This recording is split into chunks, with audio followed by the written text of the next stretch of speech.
important to Thanks. This session was called the Not So Ideal Speech Situation.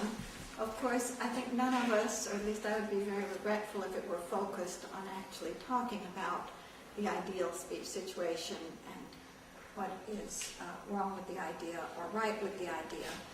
But what I do think is very important to retain from the title of the session is simply the idea of speech. Speech as the beginning of the point for engaging in intersubjectivity. At one level, you can say, and you're right, that it is an epistemological necessity to have speech when you are doing fieldwork. But this has been, by our famous positivist icon, Marvin Harris. Actually, I was fascinated when I was a graduate student. He gave a talk at my graduate school, and I went to hear him. And at that time, he was taking videos that had no speech. His idea of objectivity was precisely not to allow people to speak, which I was pretty appalled by. And it is interesting, I had some point about that. What was it? Well, that's what positivism and behaviorism is about, of not acknowledging the intentionality which we can only discern through speech, or that is one of our main human ways of discerning it. Not allowing intentionality of the other to be a part of the engagement. All of these papers, in a way, are about speech, but not of people talking to each other equally. There are, I think that it's extremely important when we talk about speech that we realize that people have many concepts of what language is. My favorite quote, just slightly irrelevant, is Nietzsche's, "I fear we have not got rid of God when we still believe in grammar." That is to say, it could mean many things, but one of them is the idea of the transparency of the ability to understand different languages and so forth. Another favorite saying of mine is, I think it comes from Chomsky, of what is the difference between a language and a dialect. A language is a dialect with an army and a navy. So the point is, these papers all talk about speech, but they talk about the constraint of speech, the circulation of speech, the forms, the rhetorical modes of speech, and the representation of speech, metaphorically or not, with mechanical reproductions. And I think that those are good issues to focus on as we talk about how we would like to approach the notion of subjectivity in fieldwork. Is this something that we're going to pay special attention to? Is this something which is fundamental to the way that we are working? So why don't we throw the floor open for discussion? Shelley, let me tell you an anecdote or two to lighten the mood. One is relevant to your quote about Marvin Harris. I was present on an occasion when Harris was giving a talk, and one student asked a question. So if you had met Harris or if you knew him. So he says, "Who are you?" He says, "A graduate student." He says, "Sit down." Same thing happened when I was there. Okay. Actually, he didn't say sit down, he just said, "Look," and turned to the man. Another is, I saw a book on Martin Buber. There is a wonderful Indian saint, Raman Maharshi, the great monist of the 19th, early 20th century. So these yogis in India were not attracting the kind of crowd they do now in the West. But still, one American was very influenced by his teachings. So he went there, and after a year or so, listening to whatever the Guru was saying, he says, "Guru Maharshi, I have done everything which you have said, but still I am not happy." Our obsession in the North about happiness. So Maharshi Raman was silent for a while. Then finally this American gentleman says that, "Guru, are you deaf? Are you not listening to what I am saying? I have done everything which you have asked me to do. Still I am not happy." Raman responded, "If you have done whatever I have asked you to do, where is this I coming from?" So this is part of the notion of subjectivity. Unless and until you are aware of that I, and my I different from another I, this intersubjectivity is not going to happen. On even a much lighter note, when I was listening to Nancy talk about display of medicine in medicine cabinets in China and allowing her to photograph them, I was reminded of a wonderful phase in India when India was just recovering from the British colonialism, and a few people in India by hook or by crook had accumulated a lot of wealth. So what to do with that wealth unless and until you display it and tell it to people that I have it? So instead of putting the refrigerator in the place where it should be, in the kitchen, you display it in the living room.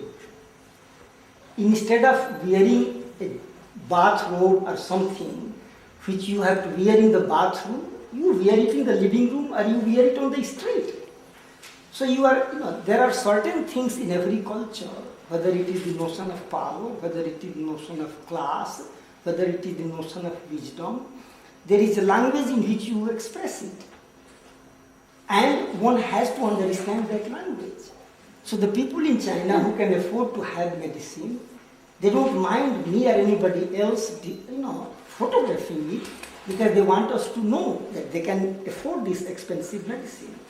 And what I said about India follows, So in some respect, throughout it has puzzled me, now 50 years or so, that anthropology, this wonderful Western subject, anthropologists, when they go to study whatever they want to go to study somewhere else, they go with this assumption that these people are different from us, and that difference to some extent has to be documented in the way it will be familiar in our language, not in their language.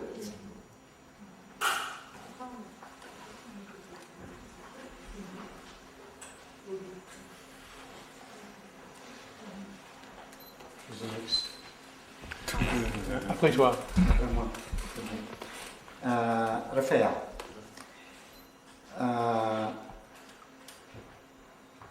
what you added to your talk about Cardoso de Oliveira and Escobar and those people trying to promote pluralization of anthropologies, not to erase voices of the metropolitan and great, I would say, Western traditions, but also to give rooms to other intellectual tradition from the South, Brazilian, Indian, and so on. And what you just mentioned is interesting also, whether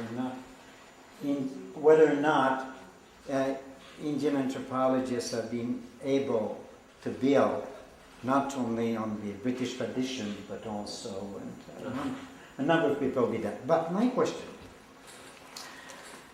I do feel that at a certain level, let's say at a philosophical, fundamental level, the very same questions have to be faced and responded, whatever the context.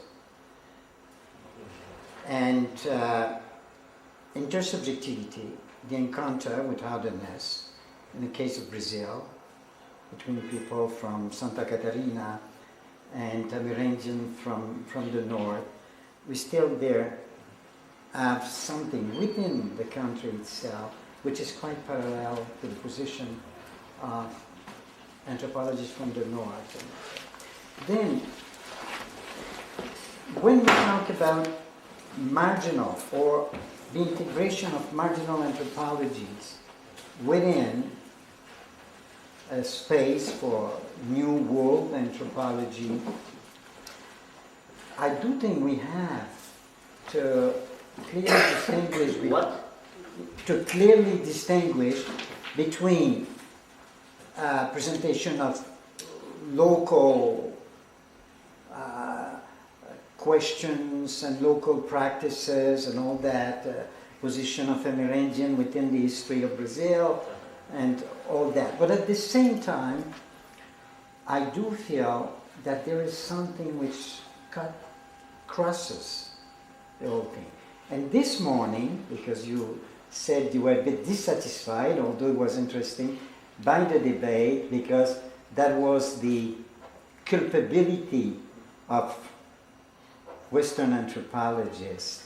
And then I'm not sure there was the capability. People, sure it was not. It was not. Certainly not in your case. But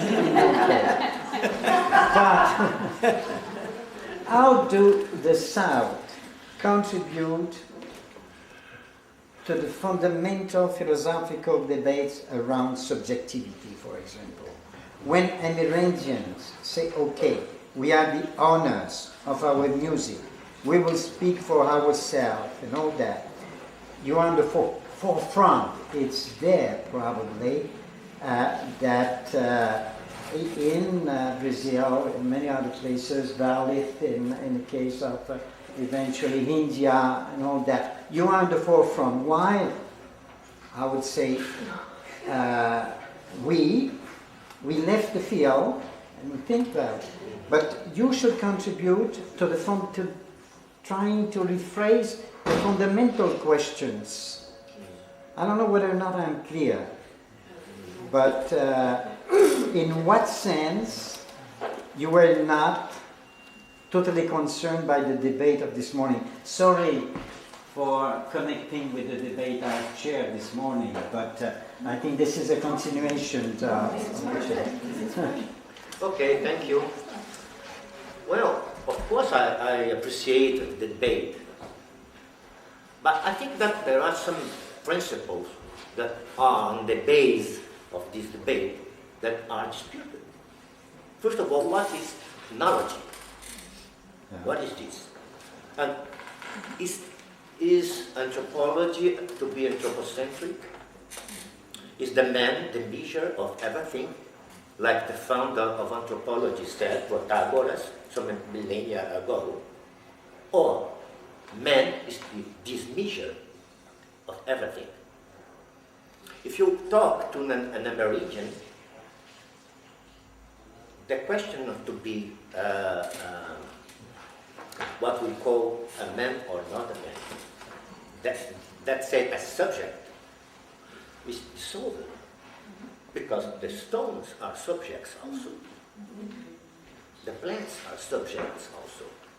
So the formal thinking, the question of knowledge, I think that it is based on very provincial basis. So it's a province that turned it into a global system. Like, for example, English measure system, that is not decimal, but it's universal. how to use money in English. It's not that system of measure, but the food of the king was transformed in the measure of the world, in the unity of measure, food.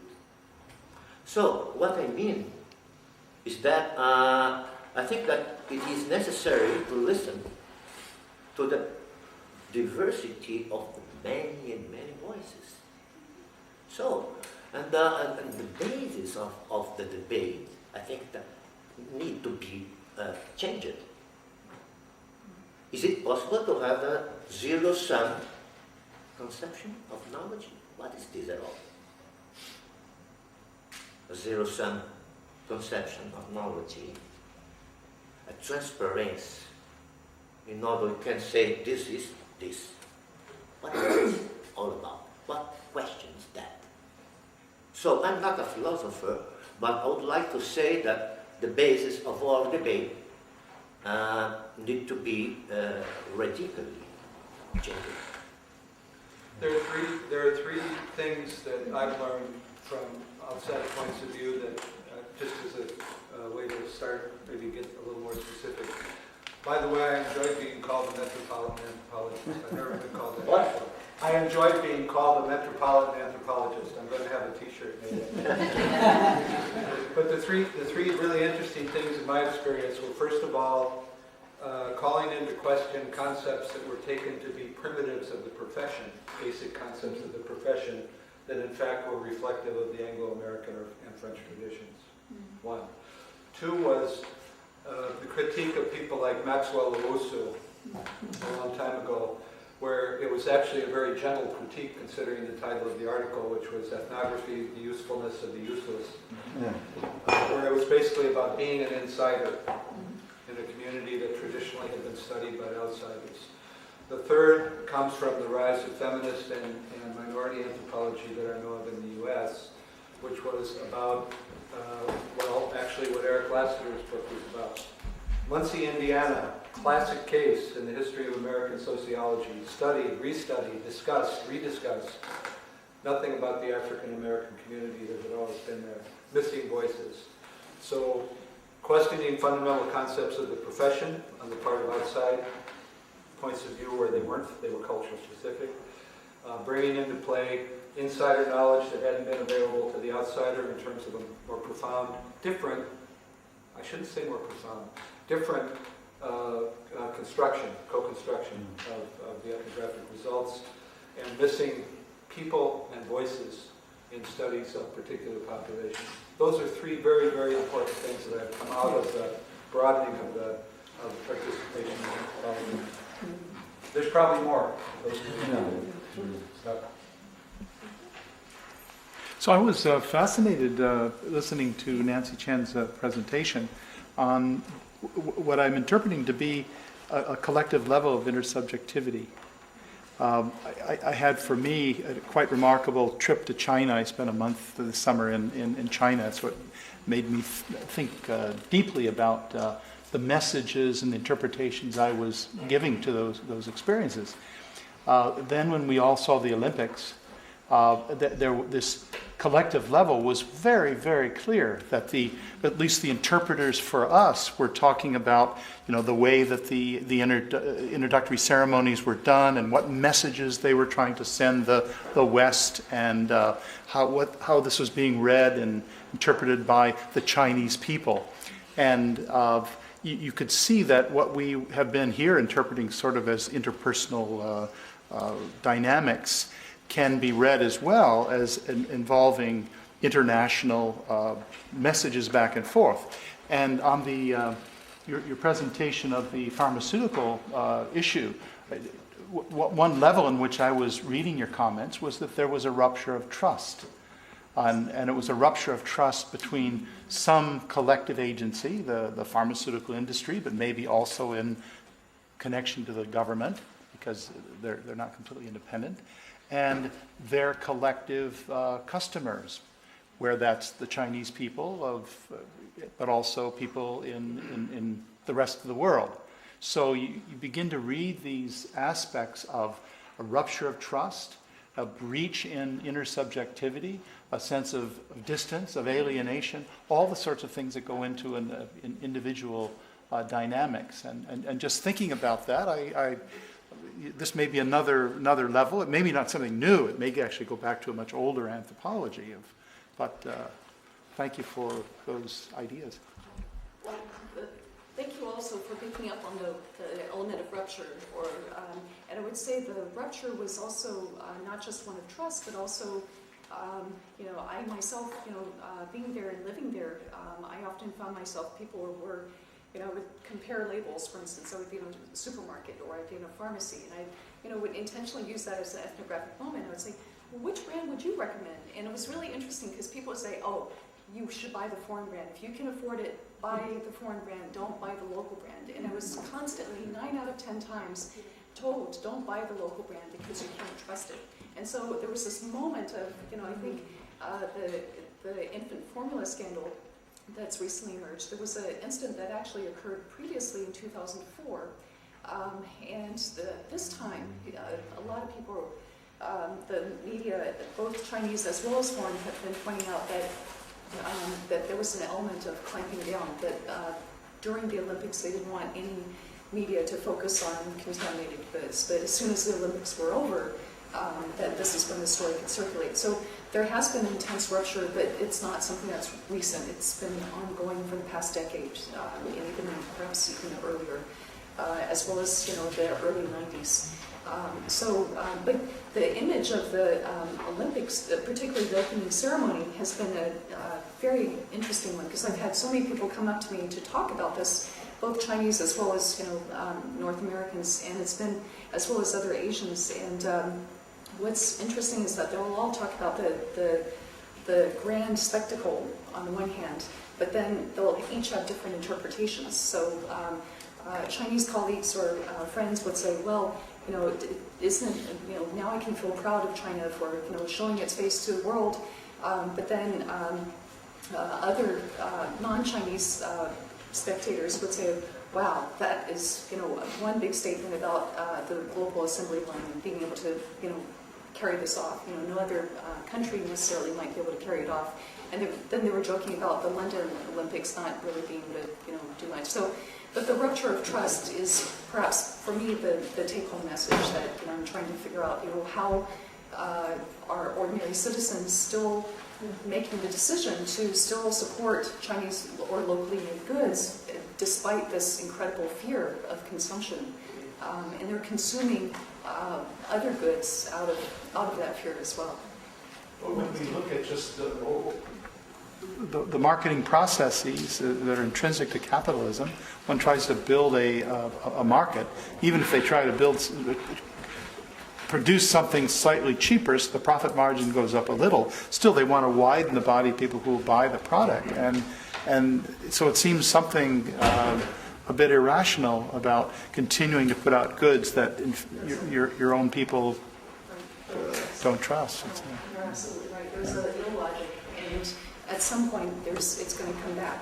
Because with biotechnology now, China produces it's the world's largest producer of antibiotics and certain products. And so the question is, well, how soon will it be before we discover, contaminated biotech products or GMOs? Next, I think it's Sylvie. Yeah. And then... There's another. Oh, good.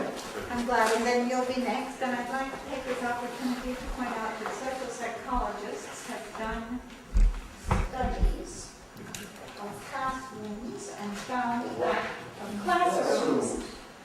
that if people don't speak within the first, 2 or something like that, meetings, then they're unlikely to. So I'd like to urge people to speak who have not been speaking before, in order to establish their voice for the rest of Maybe we can just call on people randomly.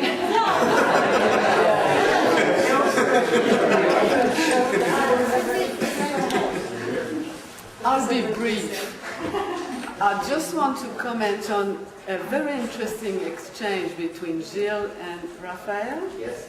And Gilles raised a question, I think, which is fundamental for our workshop here, if I understood well this question, is about, say, if like from the moment indigenous people or whatever, a group of people decide that they're going to do their own research and they don't need anthropologists anymore. I mean, I'm facing that working with First Nation here in Canada a little bit. Okay? So this is a question in itself which is very interesting, and I think we maybe can, tomorrow in the afternoon on collaboration, this could be a point where, and the way you answered it is very interesting, because you didn't answer his question, but then you open up another avenue, which is very interesting, on intersubjectivity.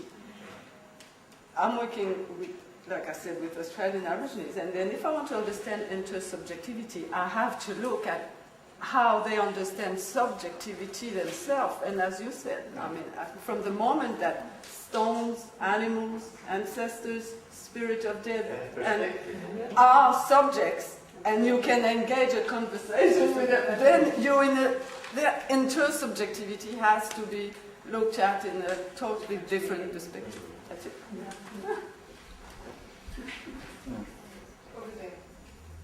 Oh, I wanted to kind of make a comment for what Blair would have written in the paper as opposed to what he said. It kind of links up some of these questions, at least to me. And that is, excuse me, I got the impression in the paper that you were pointing out that once you get kind of interrogated by somebody, it's suddenly the whole issue of are anthropologists politically engaged takes on a whole new meaning. And what I'm hearing emerging always around the question of intersubjectivity that as it's being talked about is this question of sympathy.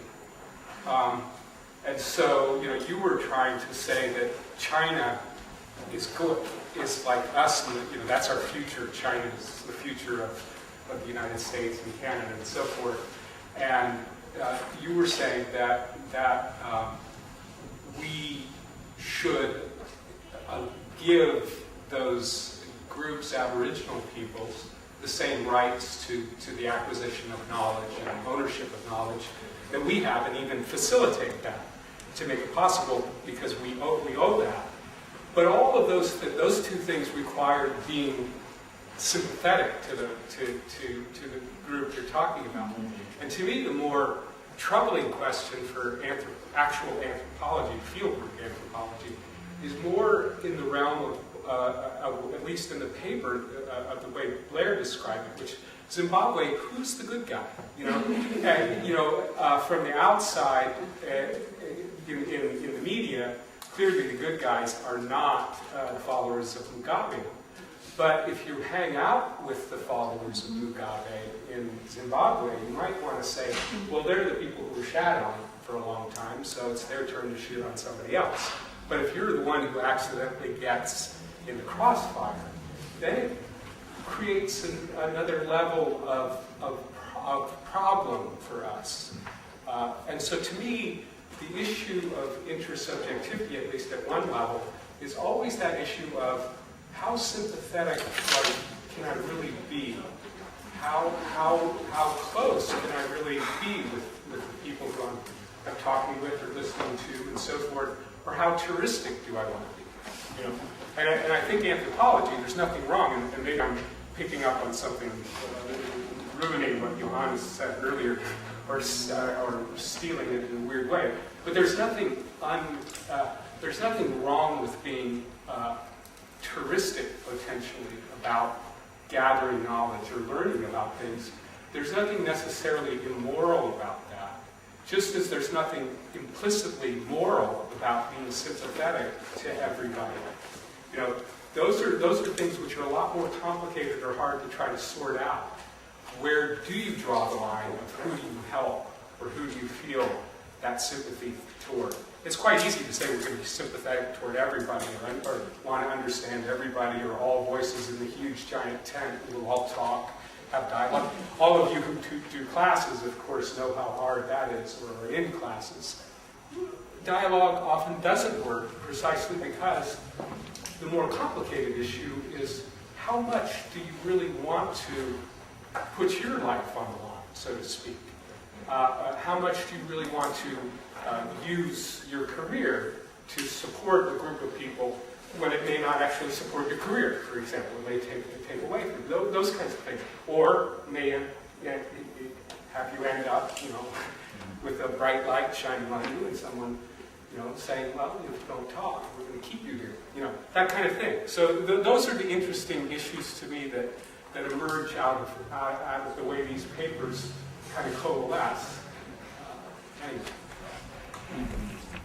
I'd just like to add one other thing to that. It's also, sometimes you don't know who it would make sense to support. I mean, in the old days, when there was a hegemonic colonial power or a post-colonial power, then we might imagine that this group, the tribe or whoever, was a homogeneous group with a single voice, and you could decide that they were people that you wanted to support. But of course, at this point, people are full of factions themselves. So there's that complication too. Okay, someone over here and then over here. Yeah. Why don't you go ahead? Whatever. Okay, yeah. A quick question for Nancy. Nancy, I was taken by something that I thought I heard you say, which is the notion of sites of intersubjectivity. And I wonder whether you could expand on it, because I've been thinking about moments of intersubjectivity, and you seem to suggest that there is such a thing as a place or more understanding or whatever in which intersubjectivity takes place and resides. And for me, I am, as you could see this morning, coming to it from a perspective of communicative action more than anything else. So can you elaborate a bit on what you meant? Well, I meant it quite literally, because when I think about intersubjective exchanges or moments, it's not just time, but also spaces. And as an anthropologist, I'm constantly thinking, well, where can I go to talk to people who would not necessarily be like me, but would actually want to talk to me or be willing to talk to me? So, depending on the project or the question, I had a project on women in tobacco. And I was really trying to figure out where in the world could I go, not precise where one would purchase cigarettes. And so, it turned out that beauty salons in China, where they would get their haircuts or nails, not a place I would necessarily go to myself, but it was really a site where women gathered and they could actually talk freely about, just not just what they were doing that day, but also what they thought about smoking. So the literally intersubjective site, I really think of it in a very material sense of where can I strategically go to gather, in a sense, initial information that can later be followed up perhaps with interviews, but where I can literally be an observer, but also potentially a participant as well. And it's never fixed or easy. It's constantly a puzzle to me to figure out where can I gather, opportunities to really engage with people in meaningful ways, but also myself being challenged and pushed. Sometimes it's not just sympathy, it's often skepticism that I'm faced with and going, am I really going to understand what people are telling me, or do I really believe that I'm hearing? So that skepticism is very often later, perhaps, with gradual engagement, transforms into sympathy, but oftentimes it's a skepticism and sometimes even rupture of trust of my own sensibilities as well. The tough part I find is you want to be sympathetic, typically, if you have an interest. I think Eric Gable's paper tomorrow talks about not have a group where he's not very sympathetic to, but there's a sense. But as you mentioned, it's a fractious world in typically what we're studying for. And I think my sense is that it's a little different dealing with people who define themselves as indigenous people, and there's a whole different sense of politics and social representations of them, and how you write about them and engage with them. And whereas when you're working with farm workers who generally lived in pretty grim conditions and have pretty hard lives in many ways. You get a sympathy, but it becomes very messy in terms of trying to understand the politics and the fractions and the possibilities. The same on the big political front too, as NPF and MPC. I hope you didn't read my paper as being sympathetic to Mugabe's party or anything, but at the same time, you need to be critical of the possibilities, particularly of the mass media events. And when I was in Zimbabwe in the early 2000s, every time the White House or Tony Blair uttered a statement, the opposition groaned because it just pushed them back that much more because they have no credibility in many ways, and it just kind of fed into Mugabe's placement of himself as an African nationalist against the American-British hegemony. There's Nancy, in response earlier on, used the word, I don't think necessarily, but ill logic. And ill being sick as well as illogical, and I think that's something to try to figure out, kind of the things which don't make sense, really nastiness, not necessarily ill health-wise. It's important to try to get a sense of understanding. But I guess one of the issues I have with intersubjectivity, there is, even though people talk about there isn't a moral project behind it, it sometimes becomes a moral project. And there's the assumption that we can have this bond, even though people say, no, that isn't. But when we talk about something we can achieve and build up in this kind of a positive sense, there's some people I never got that bond for a variety of historical and interpersonal reasons. I don't think that necessarily undermined my work. Perhaps it definitely would shape my work. And so I'm always a bit hesitant in seeing that as the end goal. My end goal is try to learn and try to write things and something Mike was talking about in the little paper he told us to ignore about the persuasiveness aspect of your writing. I think that's important to take. What Rafaela says is that in politically tense situations, sympathy can even be detrimental to the understanding of the situation and of the roots of the situation. I'll just take one very provocative example. When looking at the history of Rwanda, it's impossible not to be sympathetic to the trials and tribulations of one part of the population. The people were victims of the genocide. Now, if you don't conduct any investigation among the genociders, the people who are not sympathetic at all, the people who cannot be the good guys, in any respect, then it's impossible to understand exactly why they did it. So you have to conduct investigation among the genociders, and how do you establish the type of rapport or relationship or whatever, we talked about this morning with those guys. Is it empathy instead of sympathy? I don't know if there's a word for that, but there's a need for a certain capacity to open our mind, including to the most horrible human practices, and let's just put it like this, human practices. Then the other thing is that this conversation about what is a subject, is the human being the only subject on earth? Well, I was fascinated by the fact that still the same word was used, subject. The meanings of the semantic fields of the word could vary, but still it was the same word. So is that not also meaningful?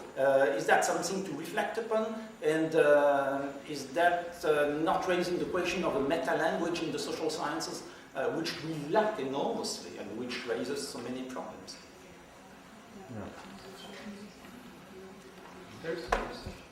I would just like to add to your very interesting comment that once you do study perpetrators, like you're bringing out the Rwandan example, well, my work over the last few years has been on organized murder, and where I honor killings, and where, in order to understand, of course, I have also to try to understand the perpetrators, the murderers. Much of my work goes into trying to understand organized murder and the murderers. And in that case, of course, you have to use what you have learned as a tool in anthropology. You learn to, empathy. And once you do that, which we have to do, because we're talking about hearing the different voices, there generally will no longer be a black and white. You will find that the perpetrators are not, So we also have to learn to dispense with these categories, that they are the victims and the...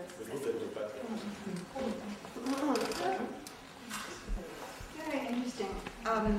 And I think this last point about sympathy and empathy is excellent, because you spoke this morning about the fact that we are often in a position of powerlessness with respect to the people that we're working with, which when you are there, I think actually there's a lot of truth to. But of course, we often, in fact, do control the media of representation afterwards, which puts us into a very different kind of position of power outside the field. But not to listen to people who are unsympathetic then is a form of Orientalism, if you like, that is to say of dichotomizing and therefore silencing the other, and we're going to reproduce the Bush administration's desire not to speak to the enemy. So I think that it is extremely difficult to do field work with people that you don't like or disapprove of, but I do think that we sometimes have that duty. I would like to wrap up under duress, but I would like to say one other thing. I have done a lot of work in the visual arts, and I never use the term objective and subjective. I think that this metaphor for knowledge really comes out of Renaissance painting, and especially of the camera obscura, which has the observer and the observed, the person behind the thing who is outside the scene, and that this was a very basic metaphor for knowledge making during several centuries. I think that it's on the skids, and I think that, well, in two big metaphors are emerging. One is landscape and geography. Think of all the scapes that we hear about. But the other is voices and sounds. So that's just a thought that is to say that a very deep, basic, whose voices are we going to hear, who gets to speak, and so forth, I think is replacing the idea of objectivity and subjectivity, and that this gives us an opportunity also to talk about the situation of voices, which is a much better way of thinking about things than the dichotomy of objectivity and subjectivity. Thank you so much.